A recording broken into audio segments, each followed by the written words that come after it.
No game this past year, other than maybe Diablo Immortal, has had more controversy surrounding its monetization than Overwatch 2. But how bad is it really? Is the community overreacting, or is Blizzard trying to take advantage of its players? In this video, we're going to break down Overwatch 2's monetization and figure out what's really going on.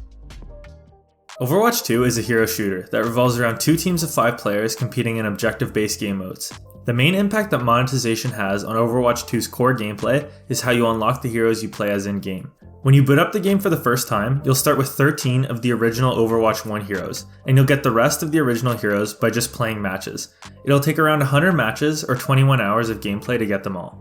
To get the new heroes added to Overwatch 2, you'll need to complete various challenges related to each hero. Most of the challenges can be completed quickly and easily, and for the most part, they just teach you how the hero works, but making you use their abilities in the practice range. There is, however, one exception, and that's that each of these heroes has a challenge that requires you to win 35 games. This is worse than initially seems, because you can only actually have one of the hero's challenges active at one time. This means that to unlock one of these heroes, it'll take around 15 hours. And to get all 3 that are currently available at the time of recording, it'll take around 45 hours. The game, however, generously lets you buy the heroes instead of unlocking them by paying 900 Overwatch coins, or right around $9. There is, however, one exception to unlocking the new heroes by completing challenges, and that's the most recently released hero that you'll need to unlock in the Battle Pass. This season, you'll need to reach level 45. To reach level 45, it'll take around 2 to 3 weeks of regularly playing the game. Alternatively, you can buy the premium version of the Battle Pass for $10 that instantly unlocks the new hero. There are also 2 ways to skip having to unlock all the heroes. First is that if you owned Overwatch 1, you're immediately granted access to all the Overwatch 1 heroes and all of the new Overwatch 2 heroes except for the most recently released hero in the Battle Pass, so long as you log in before the end of Season 2. Second is if you buy the Watchpoint pack for $40, you get instant access to all the Overwatch 1 heroes, the most recently released hero in the Battle Pass, enough in-game currency to unlock 2 of the other new heroes in Overwatch 2, as well as various cosmetic items. So if we bring that all together, for a player who plays about an hour and a half every day, to unlock all the heroes for free, that player will need to play every day for a little over a month, with most of the roster available after right around 2 weeks of playing. Even though you have to unlock all the heroes, when compared to other games with similar systems of unlocking characters like League of Legends and Apex, where it can take several months or years in the case of League of Legends to unlock all the characters, unlocking heroes in Overwatch 2 is actually relatively quick. It is, however, still frustrating to have to unlock all the characters and not have access to all the core gameplay aspects from the get-go, like in Dota or Fortnite, where you don't have to unlock anything related to gameplay and everyone's on an even playing field from the start. There are also 2 other things that are particularly bad about having to unlock heroes in Overwatch. First is that in games like League and Apex, it's not necessary to have all the characters to be competitive. For example, in the case of League of Legends, most players will stick to 1 of 5 roles, and will only really play a few champions at a high level in that role. At the highest level of play, it is important to have all the champions in League, but even then, some professional players are only really great at a few champions in their role. The big difference with Overwatch is that when you're in a match, you can switch heroes mid-game, and switching heroes mid-game to deal with different situations is actually a significant part of the core gameplay of Overwatch. For example, your team may be having trouble with D.Va's defense matrix that blocks all projectiles, so you may switch off of Soldier 76 to Symmetra, whose beamed weapons will pass right through the defense matrix. And so this means that because of the mid-game switching mechanic, Overwatch 2 is even more punishing to players that don't have all the heroes unlocked than in other games. The second issue with Overwatch 2's unlocking system is that even if you're able to unlock all the heroes, once a new season starts and a new hero is released, you'll need to unlock them by leveling up the new season's Battle Pass. This means that for the weeks that it takes to level up the Battle Pass, you'll be playing at a disadvantage to paying players, and essentially means that the newest hero is always going to be time locked to paying players. The other main ways Overwatch 2 monetizes is related to cosmetic items like skins that have no impact on the core gameplay. In terms of pricing, let's first take a look at the cost of heroes before we dive into cosmetics. The best way for someone to skip having to unlock all the heroes is to buy the Watchpoint pack for $40.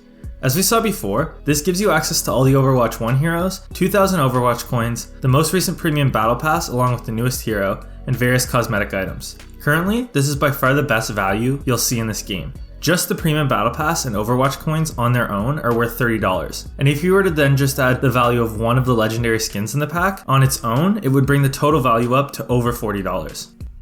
The Battle Pass is $10 and also gives great value compared to everything else in the shop. But unlike most Battle Passes, like in Fortnite and Apex, Overwatch 2's Battle Pass has no premium currency in it, so you're forced to buy the Battle Pass every season with real money if you want it.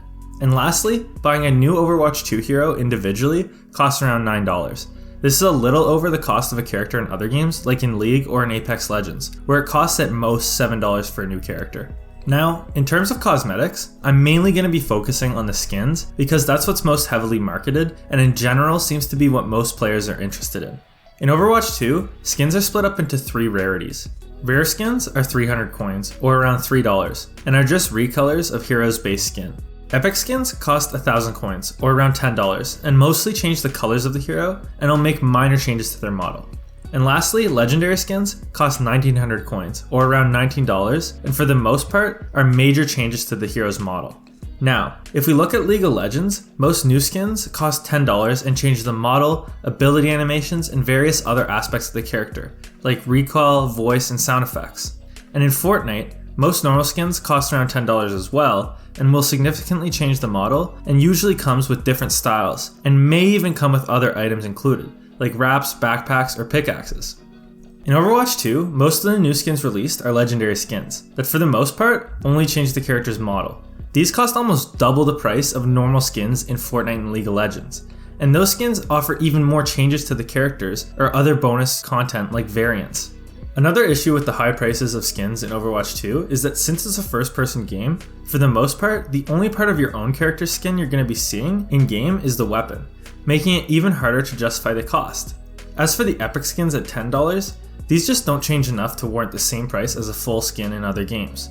And as for the rare skins at $3, honestly, it's not out of the ordinary when compared to lots of other games, like League, that sells chromas, their version of color palette swaps, for around $3. I personally think that $3 for a color change is steep, but it is in line with other titles. A fairer pricing scheme for skins in Overwatch 2 would be to bring them more in line with other major free-to-play games. Bringing legendary skins down to 10 and epic skins down to 5 would make them much more reasonable and more in line with what other successful free-to-play games are doing. As for the other cosmetics, like weapon charms, highlight intros, and emotes, these are also fairly expensive, with examples popping up like weapon charms costing more in-game than they do in real life. And so these could all likely use a 100 to 300 Overwatch coin price reduction to make them more reasonable. It's also worth mentioning that you can get 60 Overwatch coins for free every week by completing weekly challenges, but at 60 coins a week, it'll take over a month of consistent play to get a rare skin, and around 8 months to get a legendary skin. And so this doesn't nearly make up for how expensive everything is. Now let's take a look at some of the monetization tactics and strategies used in Overwatch 2. First is the rotating shop. In Overwatch 2, there's 2 sets of cosmetics. One set that you can buy whenever you want, and the other set that's only available in the rotating shop every once in a while. The cosmetics that are always available are great because they allow players to buy them whenever they want and puts no pressure on them. The rotating shop skins, however, trigger that fear of missing out feeling because it limits you to only a few options every day, making it so that if you see a skin that you really want or one that you're even kind of interested in, you're more likely to buy it because it's only available that day. Also related to the in-game shop is the bundles. In the rotating shop, most of the items are sold as discounted bundles, where to get the discount, you have to buy a package of items, like 3 skins or a skin, icon, and weapon charm. This makes it so that you're more likely to buy the bundle, even if you only really wanted one of the items, so that you don't miss out on the discount. They've also, however, made all the items included in the rotating shop bundles available to buy on their own, but you don't get any discount and have to navigate your way out of the shop and over to the hero tab to be able to find them. This makes it more likely you'll buy the bundle, as it's not easy or intuitive to find the items individually. It seems to me that here, the game is trying to hide information, and makes it so that people may just end up buying the bundle because they don't even know it's an option to buy the items individually. Next is the premium currency. Having to buy Overwatch coins to buy almost anything in the game makes it so that you'll need to buy more coins than you actually need to get what you want. Like, when you want a legendary skin for 1900 coins, your best option is to buy 2200 coins, because the only lower options are 500 and 1000, so you'll end up with 300 more coins than you actually needed to buy the skin you wanted, and end up spending more than you wanted to. This also has a spiraling effect, where the next time you want to buy a legendary skin, you'll only need 1600 coins. But again, the best option is to buy 2200 coins, making a cycle where you're continuously spending more than the item you actually wanted costs. Next is that they've essentially time-limited heroes unless you pay via the Battle Pass system. This puts players that aren't paying at a disadvantage and pushes them to spend so that they can access new content. This also makes it so that if you want to always stay current with the game, you're forced to buy a Battle Pass every time a new hero comes out. Also, although relatively minor, there's short clips that play on the title screen featuring new skins and events that are essentially ads that take up most of the screen that could have otherwise been used to make the interface more functional and focused around the actual gameplay. And now finally, we have to talk about what I believe is the biggest issue the community has with Overwatch 2, and that is the transition from the original Overwatch. Firstly is that in the transition, they removed the after-game voting and medals that were in the first game, and instead have replaced the end screen with a Battle Pass progression screen. This is just shoving the Battle Pass in your face and makes it feel like if you don't buy the Battle Pass, you're missing out on one of the only progression systems in the game. Also in the transition, Overwatch 2 removed the loot boxes that were in the first game, which is in general a good thing, as it removes randomness and an addictive system that can take advantage of players. But the issue here is what they replaced it with. In the original Overwatch, you'd earn a significant number of boxes by just playing the game, and so as someone who didn't really want to spend any more money on the game, you were able to get a decent amount of cosmetics for free. Whereas in Overwatch 2, the only way to earn cosmetics for free is by getting Overwatch coins via the in-game missions, that at most give 60 coins a week, meaning that if you wanted even just an epic skin, it would take around 4 months of consistently playing to earn enough coins for the skin. Whereas in Overwatch 1, getting cosmetics was more random, but was much more generous and consistently rewarded players with cosmetics.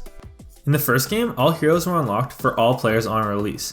Whereas, as we've seen in Overwatch 2, you have to unlock them by completing missions or buying them. This makes the game less competitive for the sole reason of adding another method of monetization to the game.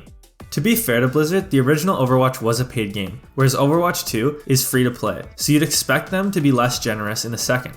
But that brings us to the final and one of the biggest issues with Overwatch 2, and that's that the first game was taken down once the second was released. This takes away the product that people had previously purchased and forces players to move to the second game if they want to keep playing Overwatch. It also makes it so that Overwatch 2 can get away with adding all these monetization issues, as it doesn't have to compete with the original game, and thus means that Overwatch 2 can be a worse product than the original. This is in contrast to other games like StarCraft, another Blizzard game, where the first and second were live at the same time, letting players choose the game they'd rather be playing, and force StarCraft 2 to be a better product than the original, so that players would actually want to switch to it instead of sticking with the original.